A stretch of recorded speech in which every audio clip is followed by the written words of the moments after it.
With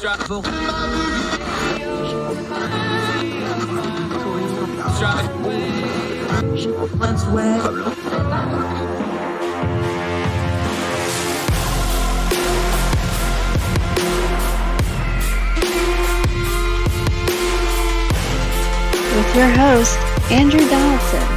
This is Heard Tell. Welcome back to Heard Tell. Okay, this is a guy I talk to all the time. We're just going to do it on camera now. Jason Reed, he is the head of PR and relations. He's the head of the UK lead for Young Voices, somebody I work with behind the scenes quite a bit, working relationship I've really come to treasure. Good guy, but he does a lot of commentating in his own right, especially in UK media, and we got him today. Jason, good to talk to you, my friend. How are you? Good to speak to you, Andrew. I'm doing great, thanks. How are you doing? Yeah, been a while since we've had you on the program. We've had a lot of our other UK friends on. It's good to have you back. Let's start with something that's very different between the US and the UK. Free speech, definitely a topic of interest in the UK right now. You have very different laws. You have the same problem, though, that you feel like, and a lot of people in America feel like, free speech is somewhat under assault. You've been writing about this. This is starting to really play out in the digital and online realm over there with some proposed regulation and rulemaking, isn't it? That's right. We have, in a senior position in government, a woman called Nadine Dorries. Her title, which is quite grandiose, is the Secretary of State for the Department of Culture, Media and Sport. And she is in charge effectively of regulating the internet as far as the UK government goes. And she has put forward a piece of legislation called the Online Safety Bill, which, depending on your perspective, is either world leading in terms of putting the UK at the forefront of regulation when it comes to tech companies, or it's going to put us behind everybody else because we are going to be regulating the internet much, much more harshly than everyone else. It's going to do all kinds of things to undermine innovation, investment, to undermine free speech. As you were saying, it's an amazing behemoth of a bill that contains all kinds of different avenues, all kinds of different aspects, targeting various different parts of the ways that tech companies operate. And I think that a lot has been said in the UK and in the US, indeed, about the civil liberties angle, about the problems with trying to put tech companies in a box and trying to treat them as publishers and hold them accountable for everything that's said online. And we also have this very worrying age verification mandate. Well, the government denies that it's a mandate, but in practice it very much is, which would effectively put an 18+ lock on the door of any website that the government considers to be adult only. And I think this is a terrible, terrible proposal that has all kinds of problems, which we will only learn about once it's actually been put into law. Yeah, hold on to that age thought for just a second. We're going to come back to it. But the way they're going to get to the age restriction on this is, and the way you wrote about it in politics.co.uk, we're linking to it in the show notes. Please go read this full piece. Is you say, and I'm quoting you here, it's an essentially tantamount to creating an online ID card for every adult in the UK. Is it really that simple? Are they going to try to identify every single adult using the internet in the UK with this kind of a proposal? Well, this is exactly the problem, is it really is that simple a solution to such a complex issue. There's been a lot of discussion in this country, and I know around the world as well, about anonymity online and the problems with anonymous abuse online. And so the rather as a clumsy approach that the government has come up with, this sledgehammer to a nut solution, is, well, let's just mandate that everyone who goes online has to prove who they are and has to prove that they're an adult in order to access certain parts of the internet, so we can hold everyone accountable much more easily. And so it will effectively, as I wrote in the piece, it will lead to mandatory online identification for everyone in the UK who wants to dare to use the internet. And of course, that is a very, very lofty goal. It's very hard to see how that will actually be enforceable. Are you really going to mandate that someone creating a Twitter account or someone registering to use any website has to provide ID? It does seem like it will create a sub-internet just for the UK, that we don't have access to a lot of the internet that the rest of the world does, because we've got all these very bizarre and very, very harsh interventions and rules governing the ways that we can interact with these different websites. It's a very, very simple solution that doesn't address any of the many problems. A lot of this discussion came about after the very tragic incident in which an MP called David Amos was murdered in his constituency office a few months ago. Now that was awful, and that person who committed that atrocity has been, of course, put on trial and put behind bars for a very long time. But bizarrely, that led to a lot of MPs talking about online abuse. And there were a group of MPs who actually tried to push the online ID card law under the name David's Law, named after the late member of parliament, somehow suggesting or implying that if we could crack down on online abuse using an online ID system, that there would have been less danger of this MP being killed. Now, I don't see the link there. I think it's a red herring. I think a lot of people who are concerned about free speech online and about basic civil liberties are very, very unhappy about this link being drawn between a real tragedy and the issue of violent crime and abuse online, which is you can't tackle those things in the same way, but the government doesn't seem to realize that. Yeah, we have a joke here in America that any law that has a name attached on it is probably hiding some really bad policy once you get into the nitty gritty of it. I don't know if that applies in the UK. Let's deal with anonymity real quick, though, before we move back to the age thing, because you and I are both people. We write, publish, we do media. Our faces are out there. We use our real names. That's a conscious decision we all make. At ordinary times, we do have people that are pseudonymous, that we protect their identities because they're, business people, whatever the case may be. I'm a big proponent of online anonymity. I think it is a key component to free speech. Even the founding fathers of America, when they wrote the Federalist Papers, were using pseudonyms for various reasons. I think that's an important piece. I understand it makes a mess. I understand it doesn't keep things neat and clean. I understand it can be abused. At the same time, freedom is never neat and clean and stays within the lines on things. I think anonymity is a very important fight to have out when we're dealing with things like online ID bills and attempts to crack down on free speech online. What are your thoughts? I agree completely. This desire for, as you say, neatness and cleanliness in the online debate is something that we see very commonplace among authoritarian regimes. This is what the Chinese Communist Party wants, right? They want all of the online discourse and all of the discourse altogether, in fact, to be very neat. They want to be able to trace everything back to everybody so they can hold people very, very accountable for what they say, to the point that you don't have any free speech to say what you want at all. But as you say, if we're going to have free discourse, if we're going to have free speech, it is going to be messy. That is not a bad thing. That's the way it's supposed to work.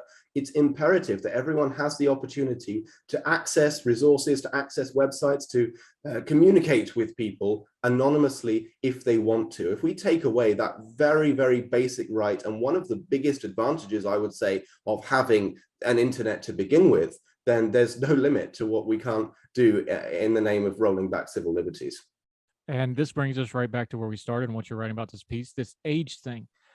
I get why people go to it, because, it's just natural to go like, oh, we're going to protect the children. We do all kinds of things for the children. The problem with that is, especially when it comes to online, the children know way more about technology than the adults do. I'm telling you, I have teenagers. There's stuff that I try to do online. I just have to go get them, and I do this stuff all day, every day. I think it is very wayward to start putting age. The older I get, I'm just going to be honest with you, just on a personal level here. The older I get, the less I like age limits on certain things. Now, I understand things like alcohol, pornography, cigarettes. I get those sorts of things. Yes, you want age limits. But once you get to somebody that's an 18-year-old adult, aren't we just getting into gatekeeping and nannyism with this sort of stuff, especially with technology where the kids are usually one or two? We're talking about Facebook with the governments. The kids are already two technologies past that. They're on Discord, they're on Twitch, none of them are on Facebook except to talk to their parents. You see what I'm getting at? Like, this is moving too fast.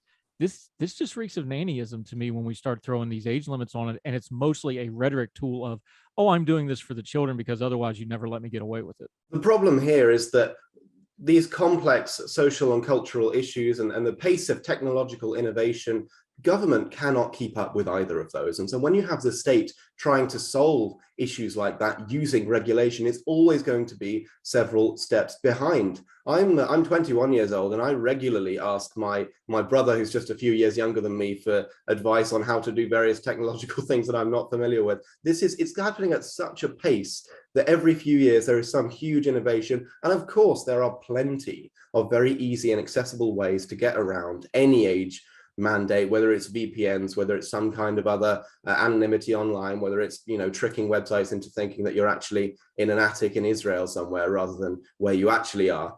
And so these kinds of cack-handed measures to just slap age mandates on things never ever work, because the government is not in a position, even if it wants to, even if it's really committed, it's not in a position to regulate our interaction with the internet in that way. And there are even more, that's on a very base level, there are even more complex and detailed proposals, issues with this proposal, sorry, that come out once you dig a little bit into the detail. There was some interesting research done by the Adam Smith Institute, which is a free market think tank here in the UK.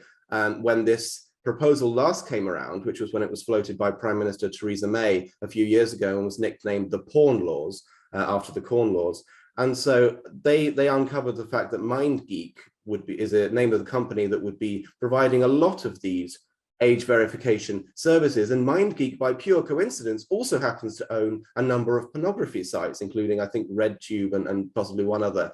And so by pure coincidence, I'm sure, and nothing else, you would have to provide your identification and maybe even credit card details and things like that to the same company that owns the pornography sites that you might be trying to visit using those age verification measures. This is just completely backwards. This kind of thing can never, ever work in practice, because there are all these issues with security and with privacy. And this is not the way to tackle an issue like children accessing adult content online. One of the many other issues which I touched on in the piece as well is that you then have to define what adult content is. You then have to decide what is the content that children are allowed to see and what they're not.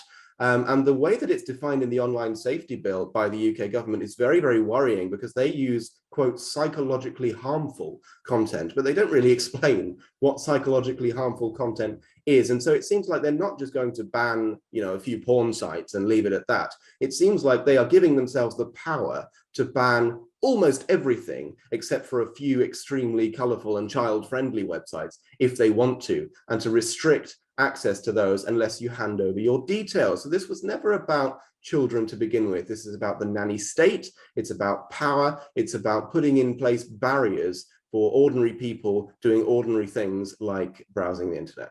Yeah, and you mentioned, Jason Reed joining us, you mentioned communist China a minute ago.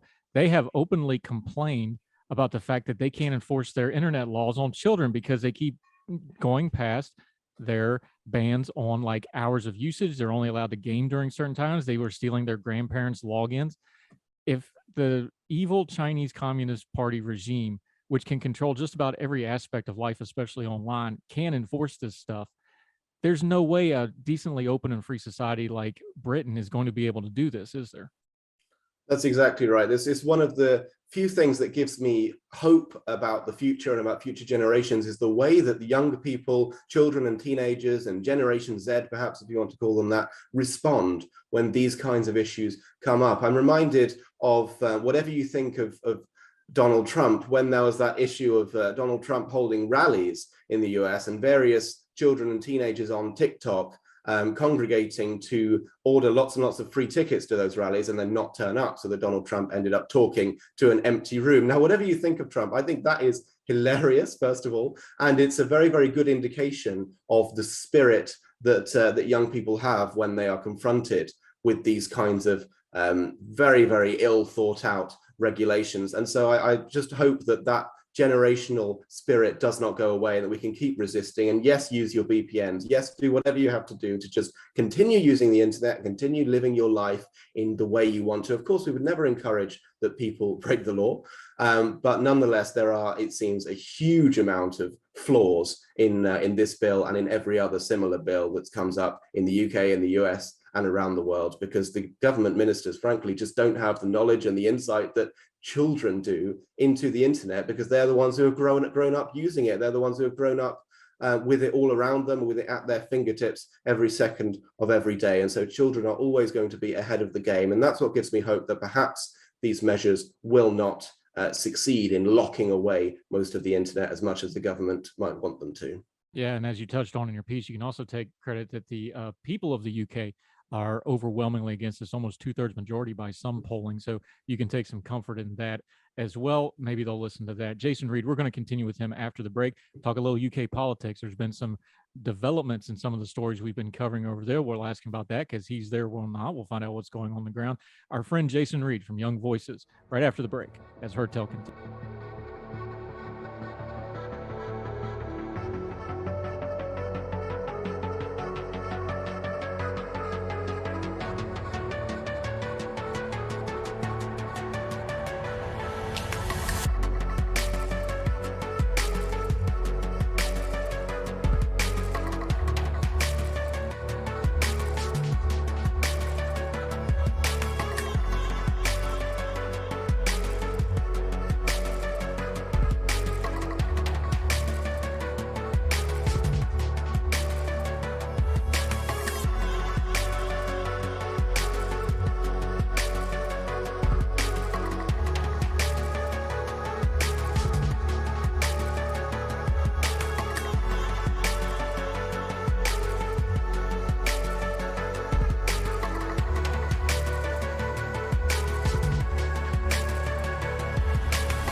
the ground shake.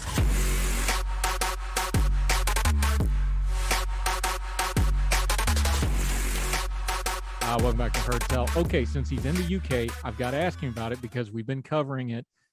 Jason Reed joining us, UK Young Voices. We know that we live in a media age. We know that imagery changes things. We know the Partygate scandal with Boris Johnson. We knew the various sessions of Prime Minister questions. He's done a lot of tap dancing around these issues.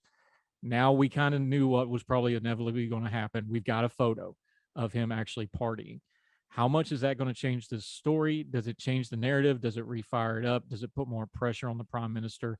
Now that we got the visual, this is the age we live in. It changes things. What's this going to do to this story now?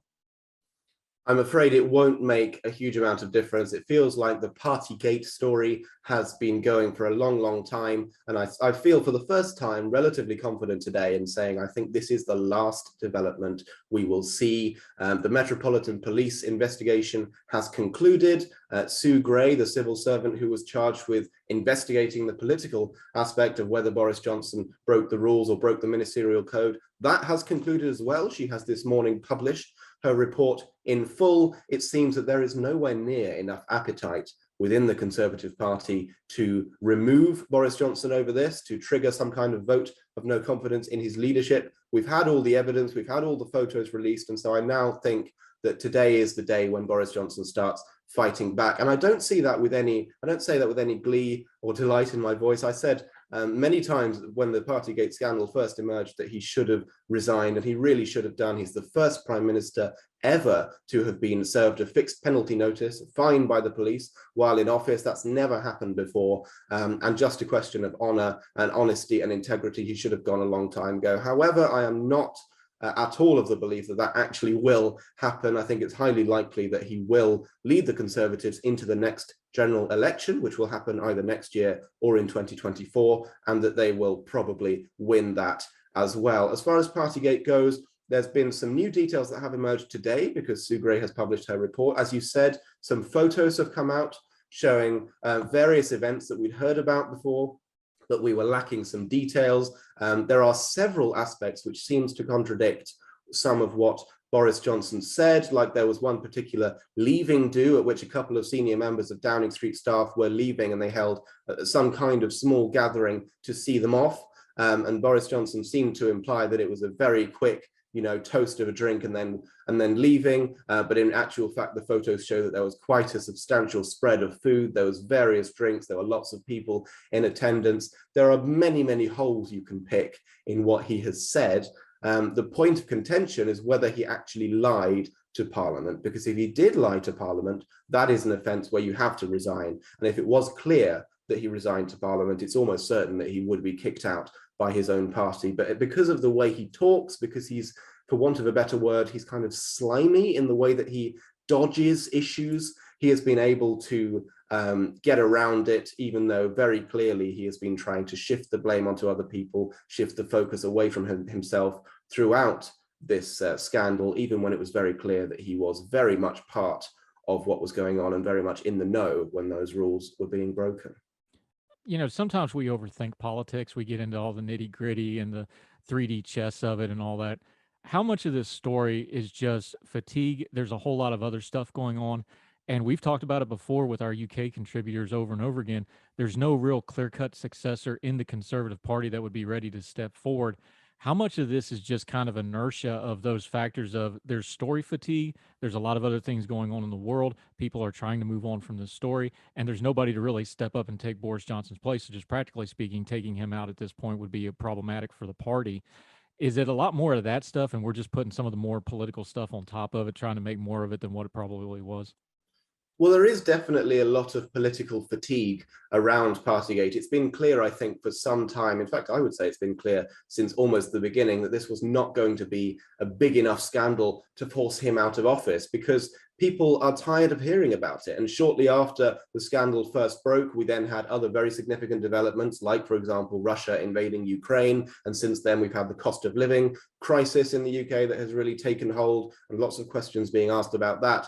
And it really puts into perspective how important, or perhaps unimportant, it is to have detailed discussions about whether or not the Prime Minister ate some birthday cake in his office or whether he had drinks in the Downing Street Garden one day 2 years ago.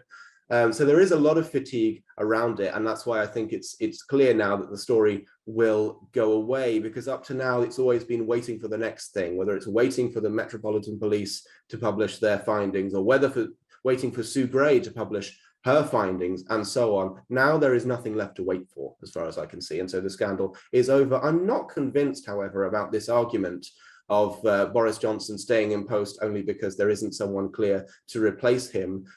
When Theresa May resigned in 2019, Boris Johnson was seen by many as the clear successor, and he won that leadership contest by a landslide. But there aren't many occasions before that. I can think certainly of David Cameron, the Prime Minister before that, where there had to be a very clear successor for it to be considered possible for the Prime Minister to resign or to be forced out of office. I think there are plenty of contenders. Rishi Sunak, the Chancellor, has seen his polling ratings tumble a little bit recently, but there's Liz Truss, the Foreign Secretary, who is very, very popular in the Conservative Party. We have various other senior cabinet ministers. There's a huge amount of talent in the Conservative Party. There would be no problem at all. There would be no shortage of candidates if Boris Johnson were to resign tomorrow. The problem is that he is, as some people say, Teflon Boris. Nothing sticks to him. None of these scandals can bring him down. And of course, it's in very recent memory that he delivered Brexit, and he secured that 80-seat huge majority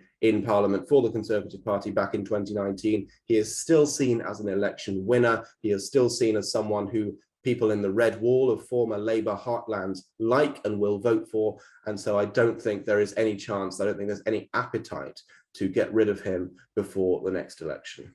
Yeah, he's going to be an interesting case study when we get like 5 or 10 years away from his premiership and look back on it, because he's one of those guys. You call it Teflon. Back during the Obama administration, we call it the stray vulture series. There's just so much going on.